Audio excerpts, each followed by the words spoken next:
அழகே அழகு சீரியல்ல அடுத்த வர எபிசோட்ல என்ன மாதிரியான ட்விஸ்ட் எல்லாம் இருக்க போகுதுங்கிறத இந்த வீடியோவில் பார்க்கலாம். மதி கிட்ட மதியோட மாமியார் கேட்குறாங்க, உனக்கு என்ன வயசுன்னு சொல்லிட்டு. உடனே மதி யோசிச்சுட்டு இருக்கிறத பார்த்ததும், இல்லை ஜோசியம் ஜாதகம் தரகர் மூலியமா எது ஒன்று வரும்னு பார்த்துருந்தாலும் அது எங்களுக்கு என்ன ஏதுன்றது தெரிஞ்சிருக்கும், அதனால தான் கேட்குறேன்றாங்க. 27 வயசு ஆகுதுன்னு சொல்றாங்க. சரி, உனக்கு சமைக்கலாம் தெரியுமான்னு சொல்லிட்டு கேட்குறாங்க. எனக்கு அத்தனை பேருக்கெல்லாம் சமைக்க தெரியாது. ஒரு 4, 5 பேருக்கு சமைக்க தெரியும். சாம்பார், சாதம், இந்த மாதிரி நூடுல்ஸ் இந்த மாதிரியெல்லாம் செய்வேன்றாங்க. என்னது இதெல்லாம் சமையலான்னு சொல்லிட்டு மதிய கேட்க, மலர் அத்தை இதுவும் சமையல் தான் அத்தைன்னு சொல்லிட்டு பேச்சை மாத்துறதுக்காக, அத்தை இப்படி போங்க அப்படி போங்கன்னு சொல்லிட்டு அனுப்பி விட்டுறாங்க. அத்தை இப்படிதான் எதனாலும் எப்படினாலும் பேசிட்டே இருப்பாங்க. அதையெல்லாம் பெருசா எடுத்துக்காத நீன்னு சொல்றாங்க. சரி இருக்கட்டும், நீ போயிட்டு ட்ரெஸ் சேஞ்ச் பண்ணிட்டு ரீஃப்ரெஷ் ஆகுன்னு சொல்லி அனுப்புறாங்க. ரீஃப்ரெஷ் ஆகிறதுக்காக அங்கேருந்து மதி கிளம்பி போகிறாங்க. இப்போ தங்கராஜ் என்ன நடந்துச்சுன்னே தெரியாமல் அப்படி இடிஞ்சு போய் உட்கார்ந்துட்டு இருக்காங்க. தங்கராஜை பார்த்ததும், என்னங்க என்னங்க ஏன் இப்படி உட்காந்துட்டு இருக்கீங்க? ஹாஸ்பிட்டல் போய் வந்ததுல இருந்து நீங்கள் இப்படி உட்காந்துட்டு இருக்கீங்களே, உங்களுக்கு என்ன பிரச்சனை என்ன ஏதுன்னு சொல்லிட்டு கேட்டுட்டே இருக்காங்க. அதெல்லாம் எதுவும் கிடையாதுன்னு சொல்லிட்டு அவாய்ட் பண்ணாலும், எங்க உடம்பு இது ஏதாவது சரியில்லையா சொல்லுங்கன்றாங்க. ஏய், நான் தான் எதுவும் இல்லைன்னு சொல்கிறேன்ல, நீ என்ன தேவையில்லாம உடம்பு சரியில்லையா அப்படி இப்படின்னு எல்லாம் கேட்டுட்டு இருக்க. எனக்கெல்லாம் எதுவும் கிடையாது, பேசாம போ. எங்க காஃபி எடுத்துட்டு வரட்டுமா? அதெல்லாம் ஒன்றும் வேணாம், எப்போ பாரு காஃபி காஃபின்னு சொல்லிட்டு பேசாம போன்னு சொல்லி கோபப்படுறாங்க. உடனே தங்கராஜ் அங்கேருந்து போனதும், இது ரேவதிக்கு சரின்னு படுறதே கிடையாது. கண்டிப்பாக ஏதோ ஒரு தப்பு நடந்திருக்கு, அது என்னன்றதை நம்ம கண்டுபிடிச்சே ஆகணும்னு சொல்லிட்டு தங்கராஜோட அடியாட்களுக்கு போயிட்டு, என்னாச்சு ஏன் அவர் அப்படி இருக்காரு, அது வந்துன்னு சொல்லிட்டு தயங்கிட்டே இருக்காங்க. என்னாச்சுன்றதை என்கிட்ட சொல்லுங்க, நடந்தது என்னன்னு சொல்லி கேட்டதும், ஹாஸ்பிட்டலில் தங்கராஜ் ஐயாவை பார்த்து ஒரு பொண்ணு போயையோன்னு சொல்லிடுச்சுன்றாங்க. எனது போயான்னு சொல்லிடுச்சா? யார் அதை சொன்னது? அதுன்றாங்க. யார் சொல்லுங்க. இல்லை நான் சொல்லுவேன், ஆனால் தங்கராஜ் ஐயா கிட்ட இதை பற்றி நீங்கள் சொல்ல மாட்டேன்னு சொன்னாதான் நான் இதை சொல்லுவேன்றாங்க. சரி சரி நான் சொல்ல மாட்டேன் சொல்லுன்னு சொல்லிட்டு சொன்னதும், அது யாரும் இல்லை, சுரேஷோட ஒய்ஃப் மதி தான் அட்வைஸ் பண்ணாங்க மதிக்கு. அதுக்கு போயான்ட்டு அவங்க பாட்டுக்கு போயிட்டாங்க. சுரேஷ் அங்கே இருந்தான்னா, ஆமாம் அங்கே இருக்கும்போதே தான் இந்த மாதிரி சொன்னாங்கன்னு சொல்கிறாங்க. இதை கேட்ட ரேவதிக்கு ரொம்பவே ஷாக்கிங்காக இருக்குது. உடனே மலருக்கு கால் பண்ணுறாங்க. அண்ணி, அங்கே மதி நல்லா எப்போவும் நார்மலாக இருக்காளா? ஹாஸ்பிட்டலுக்கு போயிட்டு நார்மலாக பேசிட்டு செஞ்சுட்டு இப்போ தான் ட்ரெஸ் சேஞ்ச் பண்ணுறேன் ரூமுக்கு போயிருக்கா. சுரேஷ் நார்மலாக இருக்கான்னா? நார்மலாக தான் இருக்கா, எல்லாமே ஸ்மூத் தான், ஓகே தான், ஆல்டன்னு சொல்லிட்டு இருக்காங்க. அண்ணி, ஹாஸ்பிட்டலில் பெரிய சம்பவமே நடந்திருக்கு அண்ணி. என்ன சொல்கிறீங்க? என்ன சம்பவம் நடந்துச்சு? எனக்கு ஒன்றும் புரியலையேன்னு சொன்னதும், அது என் புருஷனை பார்த்து போயான்னு சொல்லியிருக்காங்கன்றாங்க.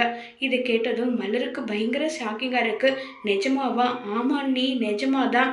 அதை பிகறிஞ்ச மாதிரி உட்காந்துட்டு இருக்காருன்னு நல்லா சொல்லிட்டு மாறி மாறி பேசிக்கிட்டு இருக்காங்க.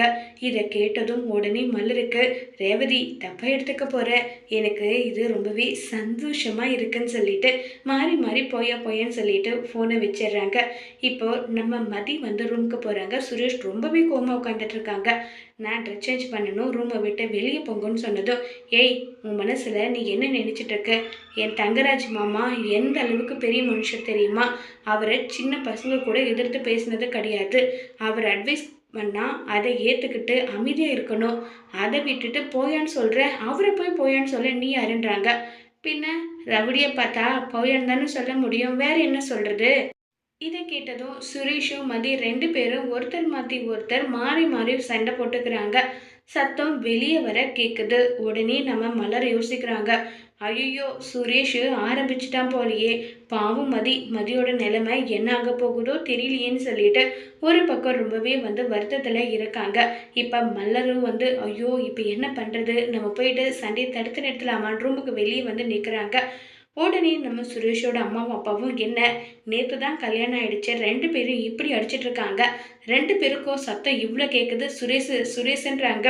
உடனே சுரேஷ், அப்பா இவன் என்ன வேலை பண்ணியிருக்கா தெரியுமா, மாமாவை பார்த்து என்ன மாதிரியான கேள்வி கேட்டா தெரியுமா, மாமாவோட மனசே எப்படி காயப்பட்டுருச்சு தெரியுமா, முகம் வாடிட்டு ஒரு வார்த்தை கூட இப்போ வரைக்கும் எனக்கு ஃபோன் பண்ணி பேசல, அந்த அளவுக்கு இவை அசிங்கப்படுத்திட்டா மாமாவன்றாங்க.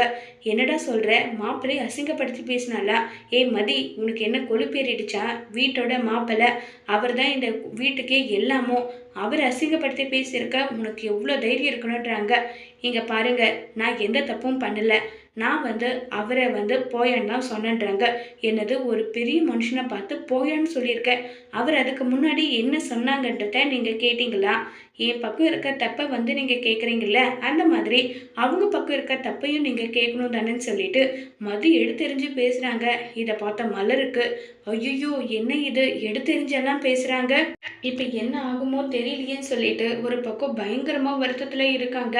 உடனே சுரேஷ், அம்மா இதெல்லாம் வேலைக்காகாது, இப்போவே தங்கராஜு மாமாவை வர சொல்லி இவளை வீட்டை விட்டு துரத்துனாதான் இது எல்லாத்துக்குமே ஒரு வழி கிடைக்கும், முதல்ல இவளை வீட்டை விட்டு துரத்தி ஆகணும்னு சொல்லிட்டு ரொம்பவே கோவப்படுறாங்க. டே சுரேஷ், எல்லாமே எடுத்தோம் கவுத்தன் பண்ண வேண்டாம்டா, முதல்ல உனக்கு வேலை போயிருக்கு, இப்போ இவளை வீட்டை விட்டு அடித்து துரத்துனா அதுக்கு ஒரு தனியாக கேஸு இதெல்லாம் தேவையா சொல்லு, பொறுமையாக மாப்பிள்ளை கிட்ட பார்த்து மாப்பிள்ளை கிட்ட பேசி என்ன ஏதுன்றதை அப்புறமா விலாவரியாக முடிவு எடுத்துக்கலாம், புரியுதான்னு சொல்லிட்டு இருக்காங்க. என்னவோ பண்ணி தொலைங்க, இவன் மூஞ்சை பார்க்கவே எனக்கு அவ்வளோ அருவெருப்பாக இருக்குன்னு சொல்லிட்டு கோபப்படுறாங்க. இப்போ மலர் மதியை தனியாக கூட்டிகிட்டு மதி, எதுக்காக நீ உடனே இப்படி ஆரம்பிக்கிற, நீ பேசுகிறது எல்லாமே நியாயம்தான், நான் இல்லை நல்லா சொல்லலை, நீ கேட்குற ஒவ்வொரு வார்த்தையும் சரியான கேள்வி, ஆனால் இந்த குடும்பத்துக்கு அப்படி கேள்வி கேட்டால் அவங்க மருமகளாக இருக்க அருகதை இல்லாதவங்க, பொண்ணுங்க எது தெரிஞ்சு பேசக்கூடாது, இதுதான் அவங்களுடைய நம்பிக்கையாகவே இருக்குன்னு நல்லா சொல்கிறாங்க.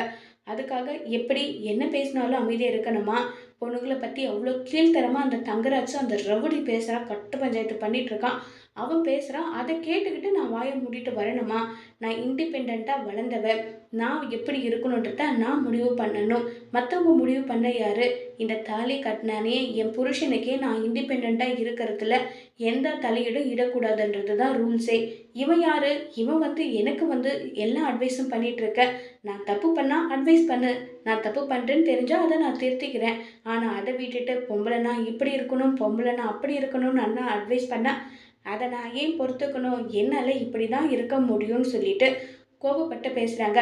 மிஞ்சி போனால் என்ன பண்ணுவான்னு எனக்கு தெரியும், என் அப்பாவை பிளாக்மெயில் பண்ணுவானா பண்ணட்டும், என்ன பண்ணுறானோ பண்ணட்டும், எல்லாத்துக்கும் துணிஞ்சு தான் நான் இருக்கேன், ஒட்டுமொத்தமாக என் வாழ்க்கையை அவன் நாசமாக்கிட்டான், அவனெல்லாம் இப்படி தான் பழி வாங்கி ஆகணும்னு சொல்லி மதி ஆதங்கத்தை அப்படி கொட்டுறாங்க. மலருக்கா கண்ணில் தண்ணியாக வருது. நான் திட்டேன், அதனால் நீங்கள் வருத்தப்படுறீங்களா, இல்லை என் மனசில் இவ்வளோ நாளாக பூட்டி வச்சிருந்த ஆதங்கம் எல்லாத்தையுமே நீ இப்போ கொட்டி தீர்த்தல, அதை நினச்சி எனக்கு அவ்வளோ சந்தோஷமாக இருக்குன்னு சொல்லி பேசிகிட்டு இருக்காங்க. இதை கேட்டதுமே மலர் கட்டி பிடிச்சி மதிய ஃபீல் பண்ணுறாங்க. இந்த குடும்பத்துக்கு நானும் என்னுடைய புருஷனும் வந்தோம், அப்போத்துலேருந்து இப்போ வரைக்கும் அந்த தங்கராசு எப்படியெல்லாம் கேம் ப்ளே பண்ணுறான்னு தெரியுமா, நானும் அது எல்லாத்துக்கும் பொறுத்துக்கிட்டு தான் இப்படி இருக்கேன்னு சொல்லிட்டு மதியை கட்டி பிடிச்சி அழுறாங்க. ஏன் பொறுத்துட்டு இருக்கணும், எதுக்காக பொறுத்துட்டு இருக்கணும், ஒரு நாள் 2 நாள் திட்டுவாங்களா, 3வது நாள் அவங்க இவ இப்படி பேசுகிறாளா, இனி இவகிட்டேருந்து விலகி போயிடணுண்டான்னு சொல்லிட்டு அவங்களாவே தன்னால் விலகி போயிடுவாங்க. அதை விட்டுட்டு நம்ம பாட்டுக்கு பேசினா இப்படி பிரச்சனை வருது, அப்படி பிரச்சனை வருதுன்னு சொல்லிட்டெல்லாம் உட்காந்துட்டு இருந்தா எதுவும் வேலைக்காகாது, முதல்ல அதை புரிஞ்சுக்கோங்கன்னு சொல்லி மதி அட்வைஸ் பண்ண மலரு, சரி நானும் இனி இப்படியே இருக்கேன், நம்ம 2 பேரும் சேர்ந்து இந்த குடும்பத்தை தீர்த்தலாம், தங்கராஜ் தான் எல்லாரும் சொல்லிட்டு தலைமையில தூக்கி வச்சு ஆடுறாங்கல்ல, அவனுடைய ஒட்டுமொத்த பவரையும் தூக்கி போட்டுட்டு அந்த சுரேஷுக்கு சரியான பாடத்தை கற்றுக் கொடுத்தே ஆகணும்னு சொல்லிட்டு மலர் மதி 2 பேரும் சேர்ந்து முடிவு எடுக்கிறாங்க.